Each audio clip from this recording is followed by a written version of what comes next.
Today we're going to be talking about the Richard Curtis or Curtis Richards. I've heard the both names. I don't know actually which one is real or which one he goes by, but we're going to be looking through his novelization and more in particular how much we see of Halloween Night 1963 in the novel. Now this novel does actually start with a prologue that we find out later on in the Halloween films, obviously more in particular in the Thorn timeline and especially the Curse of Michael Myers. But yeah, in terms of Halloween Night 1963, we actually start several hours before Judith's death, and it begins with Michael and his family visiting his grandma, and she's basically telling him all these old tales of like the boogeyman and from her day of like what was creepy, just things like that from her youth of like what she was scared of. And Michael's mum overhears this and she actually tells the grandma to stop telling him all these stories because he's been doing certain weird things that were maybe, I guess, out of character for Michael at the time, like getting into fights at school, wetting the bed, and hearing voices telling him to hate people. And from that sparks the grandma to actually talk a little bit about like going back even further in Michael's family. We find out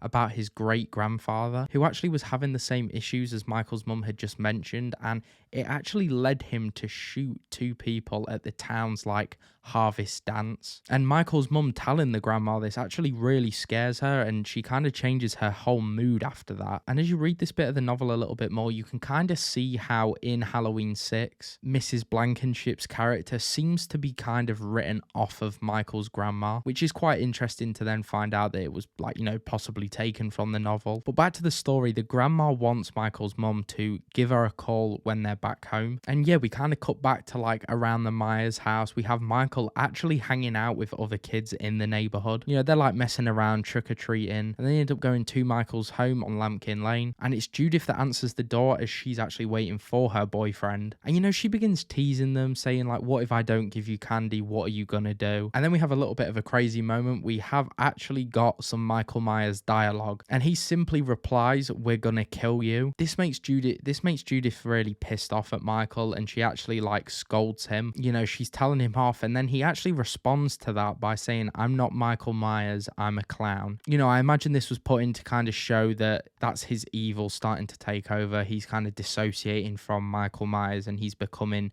in this he's saying the clown, but like the shape. I don't think it's very necessary to show, and I don't think it's necessarily adds to the creepiness of Michael hearing this come from him. But again, it wasn't in the film, so I'm not complaining. But yeah, from that moment then, the night pretty much goes on as the original film does. We have Halloween night, Judith gets killed. But let's say this was added on in the film. Do you guys think this adds anything to it? I personally am not too fussed about this being like ever added. I think the film opening up with the way it does and the POV shot, the like one take we basically get, is absolutely perfect. It's one of my favorite shots. I love that the first thing that we actually see is just outside Michael's home. You know, it just kind of gets us into the shit really quick. But it is an interesting read for sure. So yeah, let me know what you guys think to this. Obviously, if you know a little bit more about like the prologue, let me know what you think to that. I personally found it pretty like weird and definitely not needed to add to 1978. But yeah, let me know what you guys think down in the comments below, and I'll see you guys in the next one.